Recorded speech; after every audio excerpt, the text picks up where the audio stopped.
आपको कई बार किया हर वक्त नहीं पढ़ती।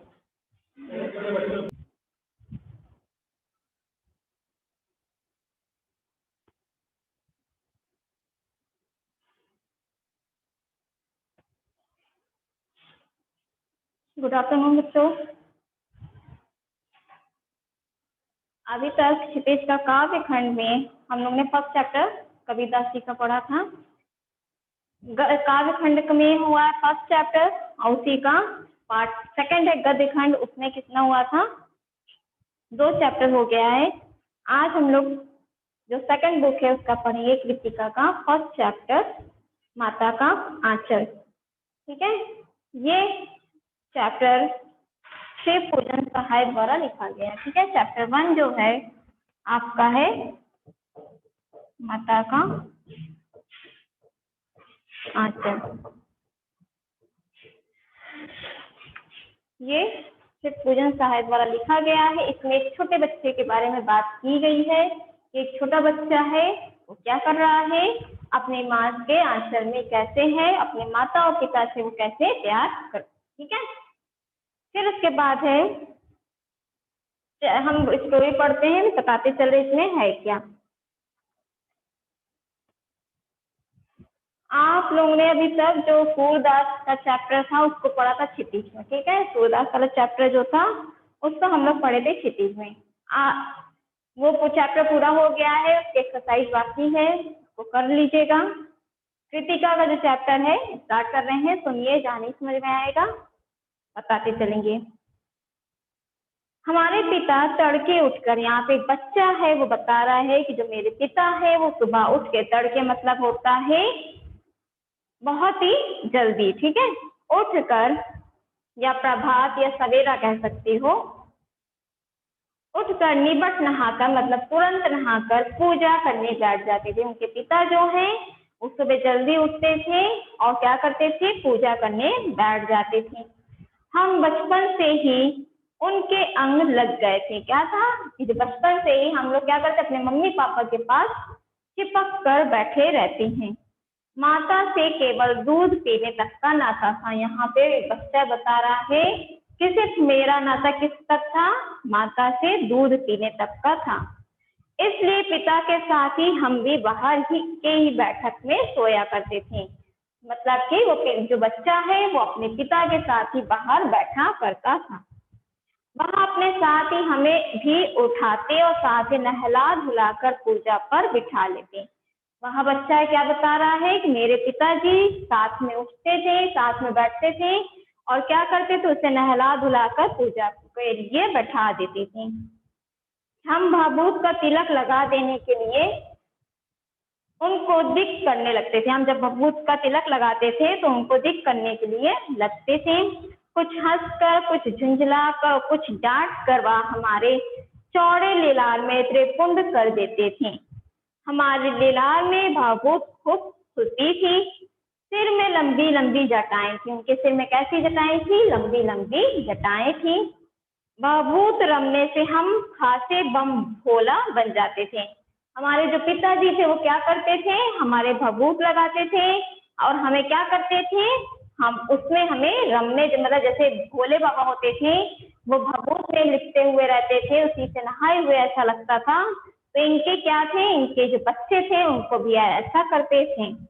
पिताजी हमें बड़े प्यार से भोलानाथ कहकर पुकारते थे। इनके जो पिताजी थे, इनका क्या नाम था, पिताजी इनको क्या पुकारते थे प्यार से, पिताजी प्यार से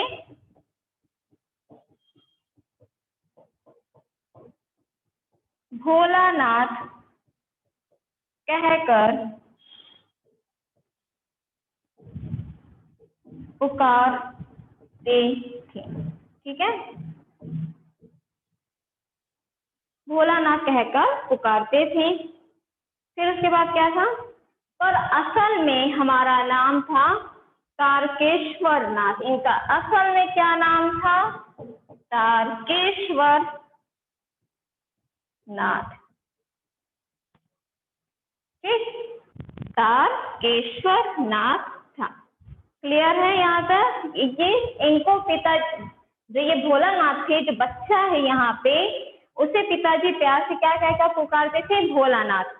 लेकिन इनका रियल में मतलब असली नाम क्या था? तारकेश्वर नाथ। हम भी उनको बाबूजी कहकर पुकारा करते थे। यहाँ जो बच्चा है वो बता रहा है, हम भी अपने पिताजी को क्या कहकर पुकारते थे? भोलानाथ, बाबूजी कहकर पुकारते थे। और माता को मैया कहते थे। माँ को हम लोग क्या कहते? मम्मी, माँ, माई, ठीक है। तो मैया कहकर पुकारता था। कौन? भोलानाथ। जब बाबूजी रामायण का पाठ करते तब हम उनकी बगल में बैठे बैठे आईने में अपना मुंह निहारा करते थे। यहाँ पे बता रहा है बच्चा कि मेरे जो पिताजी जिनको हम बोलते थे, पुकारते थे बाबूजी कहकर, वो क्या करते थे? वो जब रामायण का पाठ करते थे तो उनके बगल में बैठ कर हम लोग क्या करते थे? अपना चेहरा आईने में निहारा करते थे। जब वह हमारी ओर देखते तब हम कुछ लजाकर और मुस्कुराकर आईना नीचे रख देते थे। क्या बताया जा रहा है कि जब वह हमारी ओर देखता था, मतलब कि जब वो कौन? उनके पिताजी हमें जब देखते थे रामायण पढ़ते पढ़ते तो हम लज्जित होकर, मतलब अब हमें भी हम कोई पाठ पढ़ रहा हो रामायण का, हम शीशा देखें और फिर वो व्यक्ति हमें देख ले तो हमें शर्म नहीं आएगी? तो उसी तरह भोलानाथ को भी लजा कर क्या करता था? मुस्कुरा कर आईना मतलब शीशा नीचे रख देता था। वह भी मुस्कुरा पड़ता था। पूजा पाठ कर चुकने के बाद वह राम राम लिखने लगते थे। वो उनके पिताजी क्या करते थे? जब पूजा पाठ हो जाती थी तो वो राम राम लिखने लगते थे। अपनी एक राम नामा बही पर 1000 राम नाम लिख कर वह उसे पाठ करने की पोथी के साथ बांधकर रख देते। फिर क्या है?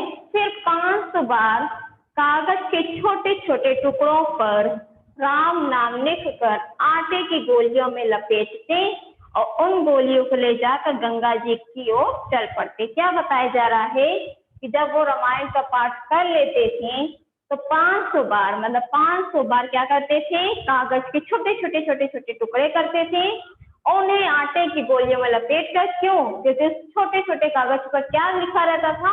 राम राम, ठीक, राम का नाम लिखा रहता था। और उन गोलियों को क्या करते थे? गंगा जी में बहाने के लिए चल पड़ते थे। उस समय भी हम उनके कंधे पर विराजमान रहते थे। उस समय क्या होता था? हम उनके कंधे पर विराजमान रहते थे। जब वह गंगा में एक एक आटे की गोलियां फेंक कर मछलियों को खिलाने लगते थे। क्या होता था? जब वे आटे 500 बार लिखते थे और उसे क्या करते थे? आटे की गोलियों में लपेट कर गंगा जी के किनारे फेंकते थे। तो ये बता रहा है कि जब वह गंगा में एक एक आटे की गोलियां फेंक कर मछलियों को खिलाने लगते तब भी हम उनके कंधे पर बैठे बैठे हंसा करते थे। जो भोलानाथ है वो अपने पिताजी के कंधे पर बैठ के क्या करता था? जो उनके पिताजी फेंक रहे थे गोली आटे की, उसे देखकर हंसता था।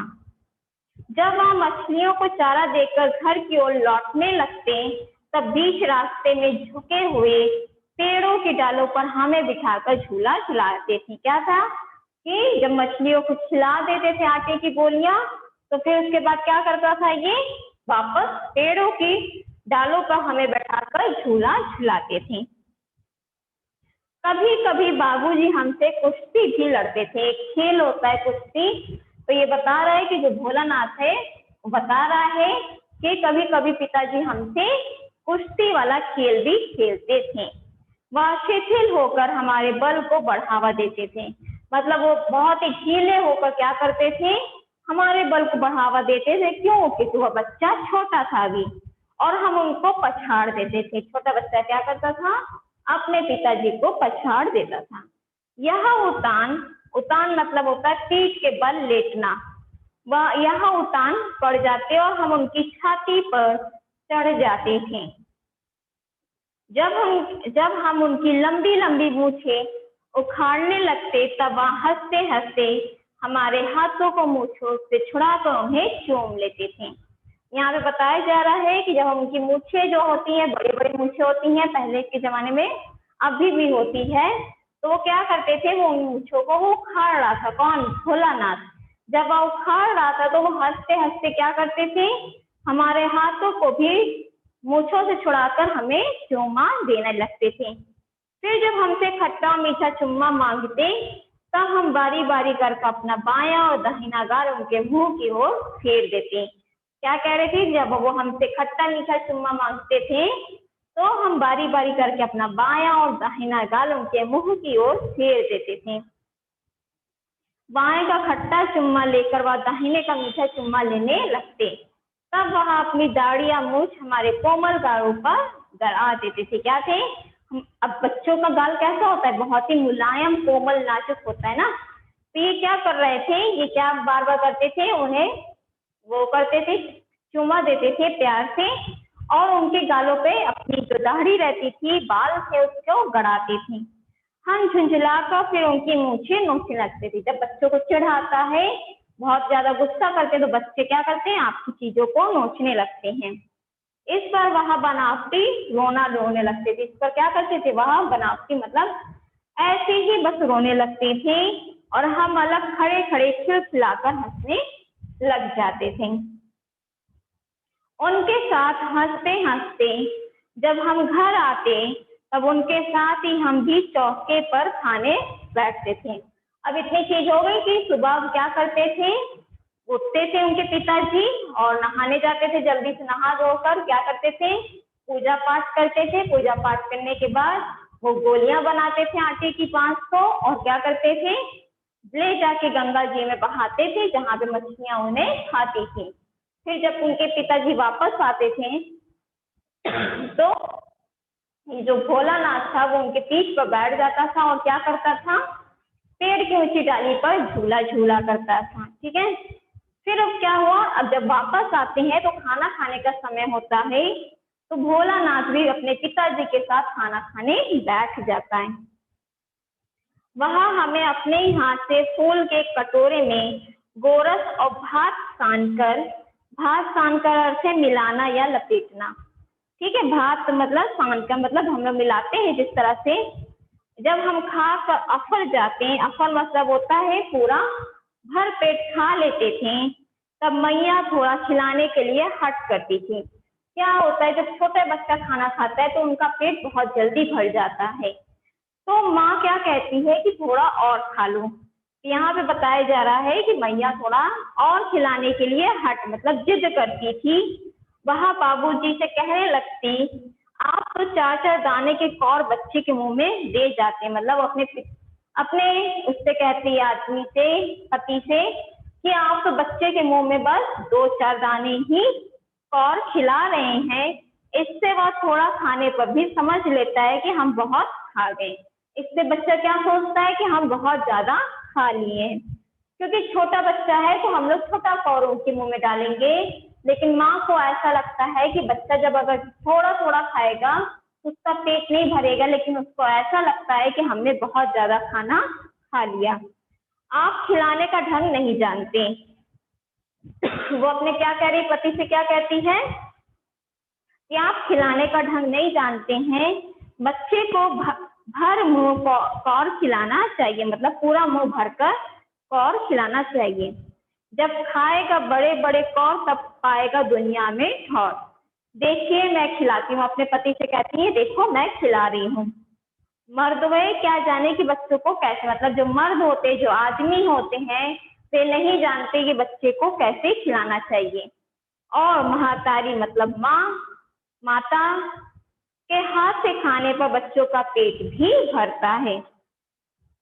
यहाँ कहकर वह थाली में दही भात शांति मतलब दही भात को क्या करती है, मिलाती, भात मतलब होता है चावल, उसे मिलाती है और अलग अलग तोता, मैना, कबूतर, हंस कहकर आदि के बनावटी नाम से कौर बनाकर या कहते हुए खिलाती जाती कि जल्दी खा लो नहीं तो उड़ जाएंगे। वो क्या करती है, माँ जानते हैं कि पिताजी उनके नहीं खिला पा रहे खाना, तो उनकी माँ क्या करती है, वो बनावटी तोता मैना करके क्या करती है, और भी चीजों का नाम लेकर कहती है जल्दी से खा लो नहीं तो यहाँ उड़ जाएंगे। पर हम इन्हें इतनी जल्दी उड़ा जाते थे कि उड़ने का मौका ही नहीं मिलता, तो फिर बच्चे क्या करते थे, उसे जल्दी जल्दी खाते थे। जब हम सब बनावटी चिड़ियों को चट कर जाते हैं, यहाँ भोलानाथ बता रहा है कि जब हम बनावटी चिड़ियों को मतलब पक्षी के नाम रखे जाते थे, तोता, मैना, कबूतर और मोर, तो ये क्या चिड़ियों को चट कर जाते थे, तब बाबूजी कहने लगते हैं, अच्छा अब तुम राजा हो, जाओ खेलो। वो कहने लगते थे अब तुम यहाँ के राजा हो गए हैं, जाकर अब खेलो। बस हम उठकर उछलने कूदने लगते थे। बस हम उठकर उछलने कूदने लगते थे। फिर रस्सी में बंधा हुआ काठ का घोड़ा लेकर नंग धड़क बाहर गली में निकल जाते थे। क्या था कि हम वहां पर उठकर उछलने कूदने लगते थे और फिर रस्सी से बंधा हुआ काठ का घोड़ा लेकर क्या करते थे, हम बाहर की गली में निकल जाते थे। जब कभी मैया हमें अचानक पकड़ पाती, तब हमारे लाख छटपटाने पर भी एक चुल्लू कड़वा तेल हमारे सिर पर डाल ही देती थी। क्या होता था, बच्चा क्या करता है, खा पी लेता है तो फिर बच्चा क्या करने लगता है, खेलने लगता है, कूदने लगता है। तो माँ क्या चाहती है कि माँ भी सोचती कि हमारा बच्चा खेले कूदे, लेकिन क्या होता है, बच्चे कभी कभी खेलते कूदते गिर जाते, तो माँ सोचती है कि हमारे बच्चे को चोट ना लगे, तो उसके सिर पर क्या करती है, पानी डाल देती, तेल डाल देती है और उसे अच्छे से तेल से मालिश करती है। लेकिन बच्चे को ये चीज नहीं पसंद आ जाता है, छोटा बच्चा जो रहता है उसको ये सब चीजें नहीं पसंद आती है और वो क्या करने लगता है, वो रोने लगता है। बाबूजी उस पर बिगड़ खड़े होते हैं। वहां हमारे सिर में तेल बोध कर हमें उबट कर ही छोड़ती थी, मतलब वो खूब तेल में लपेट कर, हमें माँ जो होती है बच्चों से बहुत ही प्यार करती, तो सोचती क्या है कि हमारा बच्चा स्वस्थ रहे, तंदुरुस्त रहे, तो अपने बच्चे को क्या की रहती, मालिश की रहती, तेल लगाई रहती है, जिससे बच्चे को कुछ भी दिक्कत ना हो। लेकिन बच्चा क्या करता, उस टाइम वहां रोने लगता है। फिर हमारी नाभि में और लीलार में काजल की बिंदी लगाकर चोटी गूंथती। क्या करती थी, फिर नाभि में तेल लगाती और काजल की बिंदी, काजल यहाँ पे क्या करते हैं हम लोग माथे पर जो लगाते थे, और फिर चोटी गूंथती और उसमें फूलदार लट बांधकर रंगीन कुर्ता, लट्टू जैसा बांध, लट्टू नहीं होता बच्चे जो छोटा बांधते हैं ऊपर, वैसे बांधकर रंगीन कुर्ता टोपी पहना देती थी। हम खासे कन्हैया बनकर बाबूजी की गोद में सिसकते बाहर आती थी। वो क्या था, लेकिन जो भोलानाथ था उसको ये सब चीजें नहीं पसंद थी। वो क्या कर, वो कैसा रूप उसका लगता था, कन्हैया का रूप लगता था। तो वह गोद में सिसकते सिसकते मतलब रोते रोते बाहर आती थी। बाहर आते ही हमारी बाट जोहने वाला बालकों का एक झुंड मिल जाता था। जब अब छोटा बच्चा है, जब बाहर गांव में निकलेगा या कहीं भी निकलेगा गली में, तो उसके एज के बच्चे मिल ही जाते थे, तो और उसका एक झुंड मिलता था। हम उन खेल के साथियों को देखते ही सिसकना भूलकर, और हम क्या करते थे, हम अपने साथियों को जब देखते थे तो हम तुरंत रोना भूल जाते थे, बाबूजी की गोद से उतर पड़ते। वो तुरंत क्या करते थे, वो लोग बाबूजी की गोद से क्या करता था, उतर जाता था और अपने हम जोलियों के दल में, दल मतलब होता है समूह में मिलकर तमाशे करने लग जाती थी। वो क्या करता था, वो उतरता था अपने पिताजी की गोद से और क्या करता था, और बाकी जो साथी थे उसके साथ मिलजुल कर फिर तमाशे मतलब खेल कूद करने लगती थी। तमाशे भी ऐसे वैसे नहीं, तरह तरह के नाटक, चबूतरों का एक कोना ही नाटक घर था। बाबूजी जिस छोटी चौकी पर बैठकर नहाते थे वही रंगमंच बनती थी। मतलब उनके पिताजी जिस उस पे क्या कहते हैं, चौकी मतलब होता है तखत टाइप का कह सकते या पीढ़ा टाइप का कह सकते हो, तो जब उस पर बैठकर नहाते थे तो वही उनका रंगमंच मतलब स्टेज हो जाता था। उसी पर सरकंडे के खंभों पर कागज का चंदुआ, चंदुआ मतलब होता है भोजन करना, या हो सकता है छोटा सामियाना, छोटा सामियाना होता है किसका अर्थ,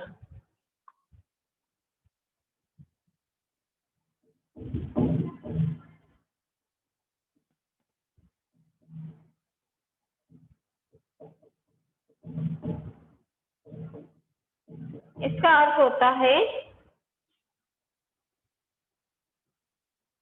छोटा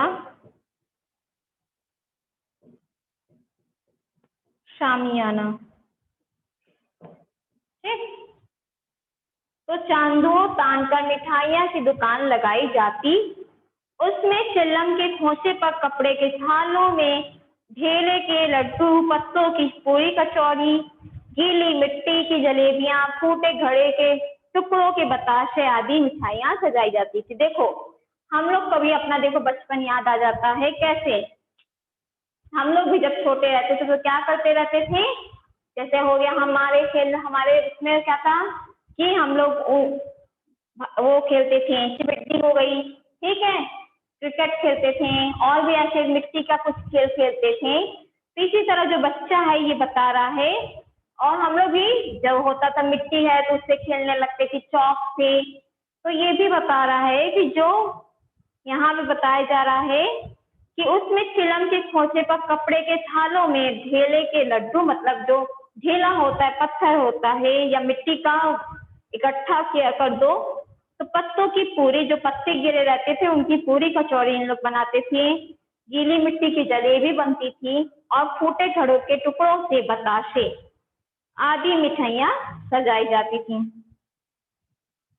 ठोकरों ठीकरों के बटखरे और जस्ते के छोटे छोटे टुकड़ों के पैसे बनते। हम ही लोग खरीदार और हम ही लोग क्या थे, दुकानदार भी थे।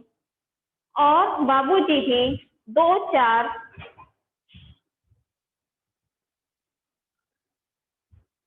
बाबूजी भी क्या करते थे, दो चार गोरखपुरिये पैसे खरीद लेते थे। थोड़ी देर में मिठाई की दुकान बढ़ाकर हम लोग घरौंदा बनाते थे। धूल की मेड़ दीवार बनती और तिनकों का छप्पर, दातून के खंबे और दिया सलाई की पेटियां के किवाड़, घड़े के मोहल्ले के चूल्हा चक्की, दिए की कढ़ाई और बाबूजी की पूजा वाली आचमनी कलछी बनती थी। पानी के घी, देखो यहाँ पे सब क्या है, रियल का नहीं है, यहाँ पे आर्टिफिशियल हर चीज को बताया गया है। बस एक बच्चा क्या है, बच्चे को बस चीजों के बारे में पता है, लेकिन चीजें कैसे बनती उनको ये नहीं पता था, तो किसी चीज को भी वो बना लेता था। जैसे क्या करता था, धूल की मेड़ की दीवार बनती और तिनकों का, जो तिनके रहते उससे छत बना लेता था। दातून जो होता है जिससे हम लोग मंजन करते हैं उससे खंबे बनाता था, और दिया सिलाई की पेटियों के किवाड़ मतलब दरवाजा बनाता था। घड़े की मोहरे की चूल्हा चक्की और दिए की कढ़ाई, बाबूजी की पूजा वाली आचमानी कलछी बनती थी। पानी के घी बनते थे, घी कैसा होता है, और ये देखो पानी का घी बना रहा है। धूल के पिसान और बालू की चीनी से हम लोग योनार, योनार मतलब क्या होता है, भोज या दावत,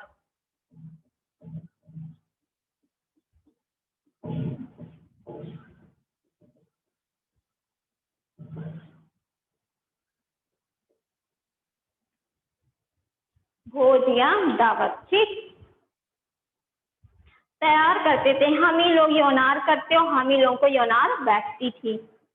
जब पंगत बैठ जाती तब बाबूजी भी धीरे से आकर पांच के अंत में जीमने के लिए बैठ जाते थे। जीमने मतलब होता है भोजन करने के लिए बैठ जाते थे। उनको बैठते देखते ही हम लोग हंसकर और घरौंदा बिगाड़ कर भाग चलते थे। वहां भी हंसते हंसते लोग पोट हो जाते और कहने लगते, फिर कब भोज होगा। भोलानाथ मतलब भोलानाथ के जितने साथी थे वे खिलवाड़ करते थे, वो तरह तरह की चीजें करते थे।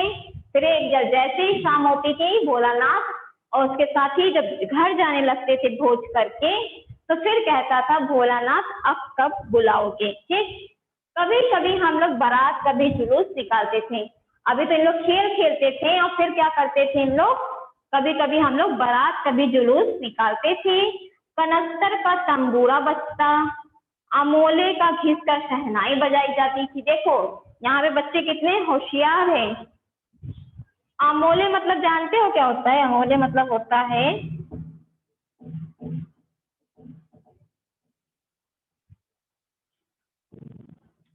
आम का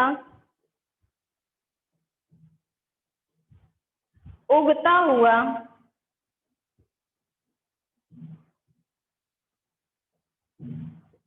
पौधा। ठीक, तो क्या बताया जा रहा है यहाँ पे कि आम का उगता हुआ पौधा घिस कर शहनाई बजाई जाती, टूटी चूहेदानी की पालकी बनती। जब टूटा हुआ चूहेदानी होता है उससे क्या बनती थी? पालकी बनती थी। हम संधि बनकर बकरे पर चढ़ लेते, बकरा होता है उस पे ये संधि बन के चढ़ते थे और चबूतरे के एक कोने से चलकर बारात दूसरे कोने में जाकर दरवाजे लगती थी। मतलब बचपन में कितना खिलवाड़ किया जाता था। वहां कांच की पटरियों से घिरे गोबर से लिपे आम और केले की टहनियों से सजाए हुए छोटे आंगन में कुल्हियों का कलसा रखा रहता था। वहीं पहुंचकर बारात फिर लौट आती थी। लौटने के समय खटोली पर लाल ओहर डालकर उसमें दुल्हन को चढ़ा लिया जाता था। लौट आने पर बाबूजी यूं ही ओहार उघार कर दुल्हन का मुख निहारने लगते और त्यों ही हम लोग हंसकर भाग जाते। अब छोटा बच्चा है, वो अगर इस तरह से काम करेगा, दुल्हन बनाएगा, किसी को दुल्हा बनेगा, तो उनके पिताजी भी क्या किए थे, जो दुल्हन बनी थी उसका मुंह उठाकर देखने लगते हैं कि कौन है। तो उसमें जो उनके साथी रहते हैं वो क्या करते हैं? भाग जाते हैं। क्यों? क्योंकि उन्हें शर्म आने लगती है, वो हंसकर भाग जाते हैं। थोड़ी देर बाद फिर लड़कों की मंडली जुट जाती है। थोड़ी देर बाद जब सब भाग जाते हैं फिर इकट्ठा सब होते हैं। इकट्ठा होते ही राय जमती की खेती की जाए। अब देखो कई कई चीजें, पहले तो चूल्हा चौकी बनी, फिर बारातें सजी, दावत हुई थी और अब क्या हो रहा है? खेती करने की बारी आ रही है। बस चबूतरे की छोर पर घिरनी गड़ जाती और उसके नीचे की गली कुआं बन जाती थी। मूंज की बटी हुई पतली रस्सी में एक चुक्कड़ बांध गरारी पर चढ़ाकर लटका दिया जाता था और दो लड़के बैल बनकर मोट खींचने लग जाते। चबूतरा खेत बनकर कंकड़ बीज और ठेंगा हल जुहाटा। बड़ी मेहनत से खेत जोते बोए और पटाए जाते थे। बड़ी मेहनत लगती थी इन सबको क्या करने में? खेत जोतने में। फसल तैयार होते देर न लगती और हम हाथों हाथ फसल काट लेते थे। काटते समय गाते थे, ऊंच नीच में बई क्यारी जो उपजी तो भई हमारी। फसल को एक जगह रखकर उसे पैरों से रौंद डालते थे। कसोरे का सूप बनाकर ओसते और मिट्टी के दिए के तराजू पर तौल कर राशि तैयार कर देते थे। इसी बीच बाबूजी आकर पूछ बैठते, इस साल की खेती कैसी रही भोलानाथ? इनके पिताजी भी इस सब में शामिल हो जाते थे। कभी कभी इन लोग का जो होता था खेल कूद इन लोग का, भोलानाथ का, तो भोलानाथ से भी इनके पिताजी क्या करते थे? पूछने लगते थे कि दावत कैसी हुई, दुल्हन कौन है, खेती कैसी हुई। बस फिर क्या, हम लोग ज्यों का त्यों खेत खलियान छोड़कर हंसते हुए भाग जाते और कैसी मौज की खेती। तो यहाँ पे बताया जा रहा है कि उनके पिताजी जब पूछते थे तो ये लोग क्या करते थे? हंसकर भाग जाते थे और जब उनके पिताजी चले जाते थे फिर वहां पर इकट्ठा हो जाते थे। ऐसे ऐसे नाटक हम लोग बराबर खेला करते थे। ये जो खेल था वो नाटक की तरह था जो इन लोग बराबर खेला करते थे। बटोही भी कुछ देर ठिठक कर हम लोगों के तमाशे देख लेते थे। जब कभी हम लोग दादरी के मेले में जाने वाले आदमियों का झुंड देख पाते तब कूद कूद कर चिल्लाने लगते थे, चलो भैया दादरी सत्तू पिसान की मोटरे। अगर किसी दूल्हे के आगे आगे जाती हुई ओहरदार पालकी देख पाते तब खूब चिल्लाने लगते थे। ठीक है, यहाँ पे क्या कर बताया जा रहा है कि इन लोग क्या करते थे? जो छोटे बच्चे थे भोलानाथ उनके साथी थे, वे क्या करते थे? नाटक करते थे, रंगमंच करते थे और तरह तरह की चीजें करते थे, खेल खेलते थे। तो उसमें पिताजी जब उनके आ जाते थे तो इनके पिताजी क्या करने लगते थे? जब कुछ पूछते थे तो इन लोगों को शर्म आ जाती थी और हंसकर भाग जाते थे। ठीक है, तो अभी तो सिर्फ यही तक पढ़ेंगे, इसके आगे भी है चैप्टर।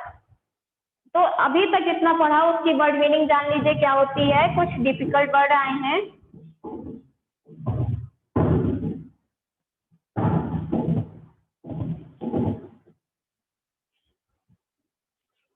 यहाँ पे लिखा गया है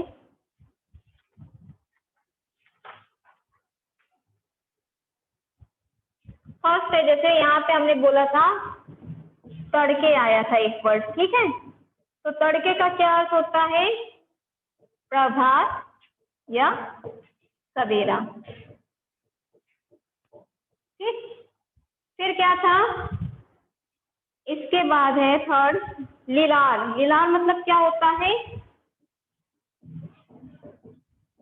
यहाँ पे आया एक आपका वर्ड लीलार, ठीक। इसका क्या अर्थ होता है?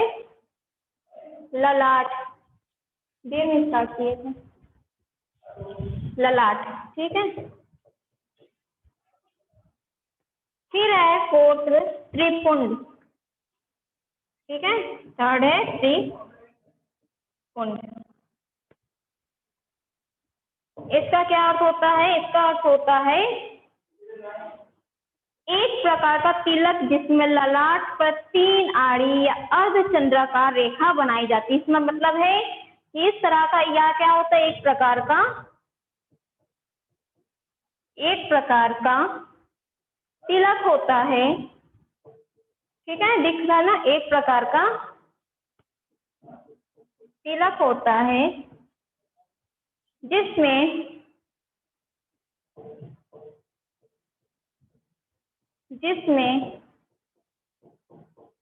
ललाट पर 3 आड़ी,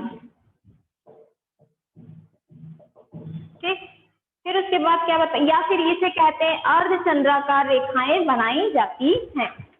फिर उसके बाद है उतान। मतलब बताए थे, उतान मतलब क्या होता है? उतान मतलब होता है पीठ के बल लेटना। मतलब जब इनके पिताजी क्या करते थे? पीठ के बल लेट जाते थे, ठीक है। भोलानाथ के जो पिता थे अपने बच्चे को क्या करते हैं? जब खेलते कूदते थे उनके साथ, तो वो क्या करते थे? पीठ के बल लेट जाते थे। फिर है आपका अफर, ठीक। फिफ्थ है आपका अफर। अफर का अर्थ होता है भर पेट से अधिक खा लेना।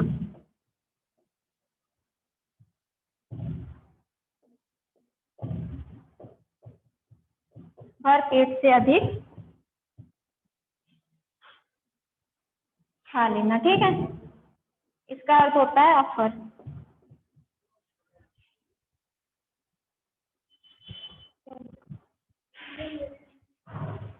ठीक। तो यहाँ तक, अभी जहाँ तक पढ़े हैं उतना हमने शब्दार्थ लिखवा दिया है। जो आगे का है अभी बाकी है, इसमें और भी आगे की कैसे भोलानाथ फिर आगे खेल खेलता है, उसके बाद आगे का हम लोग बाद में पढ़ेंगे, ठीक है। Thank you class.